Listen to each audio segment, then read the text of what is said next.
द्वारिका से लौटकर जब कृष्ण अपने गांव में वापस पहुंचते हैं तो वहां पर बहुत आश्चर्यचकित होते हैं, क्योंकि वैसो ही राज समाज बने गज बाजी घने मन संभ्रम छायो। कि जैसा राज्य साम्राज्य द्वारका में था और हाथी घोड़े सब जैसे थे, वैसे ही पूरा उसी तरह का ही दृश्य उन्हें अपने गांव में दिखाई दिया। तो उनका मन जो था वो भ्रमित हो गया। कैंधो परयो कहूँ मार्ग भूली, कि फिर के मैं अब द्वारिका आयो। उन्हें लगा कि कहीं मैं मार्ग तो नहीं भूल गया, रास्ता तो नहीं भूल गया, और फिर घूमकर मैं फिर द्वारिका तो नहीं आ गया, क्योंकि यहाँ तो वैसा ही महल बना हुआ है, वैसे ही हाथी घोड़े हैं सब।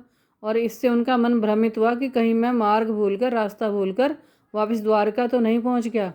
भुवन बिलोकी बे कोमन लोचत सोचत ही सब गांव मझायो। और इस तरह से वो इधर उधर बड़े व्याकुल होकर इधर उधर देखते हुए और सोचते हुए सारे गांव में अपनी झोंपड़ी को ढूंढते रहे। पूछत पांडे फिरे सब सो, पर झोंपड़ी को कहूँ खोजने पर। वो सब से पूछते हैं कि सुदामा की झोंपड़ी जो है वो कहाँ है, लेकिन वो अपनी झोंपड़ी को नहीं खोज पाते, क्योंकि उनकी झोंपड़ी वहाँ पर नहीं थी। उनको मतलब उनका मन जो था वो बहुत परेशान हो गया। वो इधर उधर घूमते रहे, गांव में सब जगह देखा, लेकिन सबसे पूछा, लेकिन उन्हें अपनी झोंपड़ी कहीं दिखाई नहीं दी। अब उनको समझ में आया कि कृष्ण ने जो मुझे खाली हाथ लौटाया था उसका, लेकिन परोक्ष में उन्हें प्रत्यक्ष में कुछ नहीं दिया था, लेकिन परोक्ष में उन्होंने बिल्कुल अपने जैसा ही महल, अपने जैसा ही वैभव सब सुदामा को दे दिया। कई वह टूटी सी छानी हती, कह कंचन के अब धाम सुहावत। अब वो महल देखकर, जब उन्होंने महल देखा और सबने बताया कि ये सुदामा का ही महल है, तो वो बड़े हैरान होते हैं और सोचते हैं कि कहाँ तो मेरे पास टूटी हुई छत वाली एक छोटी सी झोंपड़ी थी, और कह कंचन के अब धाम सुहावत, और अब कहाँ ये सोने के महल, जो सुहावने महल जो हैं वो कितने सुंदर लगते हैं। कई पग में पनही न हती, और कहाँ तो मेरे पैरों में, हमारे पैरों में जूते भी नहीं होते थे, चप्पल भी नहीं होती थी, इतना सामर्थ्य नहीं था कि हम चप्पल ले पाते। तो कह लई गजराजू ठाड़े महावत, और अब कहाँ, और अब तो महावत जो है वो हाथी लेकर के द्वार पर खड़ा रहता है कि कहीं भी जाना हो तो पैदल चलने की आवश्यकता नहीं है, हाथी पर ही बैठकर जाना होगा।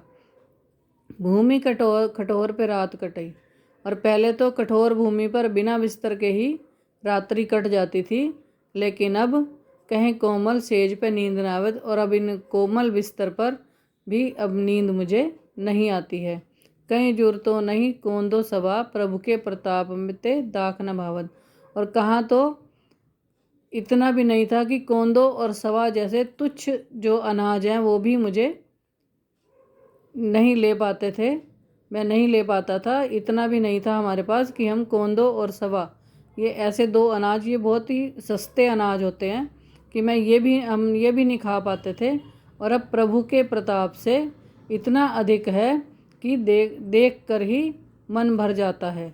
तो इसका अर्थ ये है कि जो भगवान होते हैं उनसे मांगने की आवश्यकता नहीं होती, वो बिना मांगे ही हमें हमारी आवश्यकता के अनुसार हमें दे देते हैं। लेकिन हमारी उनके प्रति जो आस्था है, हमारा जो विश्वास है, वो सच्चा होना चाहिए। तो ये सब आपको समझ में आ गया होगा। इसके जो इन पैराग्राफ से जो संबंधित प्रश्न उत्तर हैं वो मैं आज आपको भेज दूंगी, तो ये सारा काम आप अपनी कॉपी में कर लेंगे। इसका भावार्थ आपको समझ में आ गया होगा। अगर कुछ इसमें कुछ समझ में ना आया हो तो आप मेरे से पूछ सकते हैं।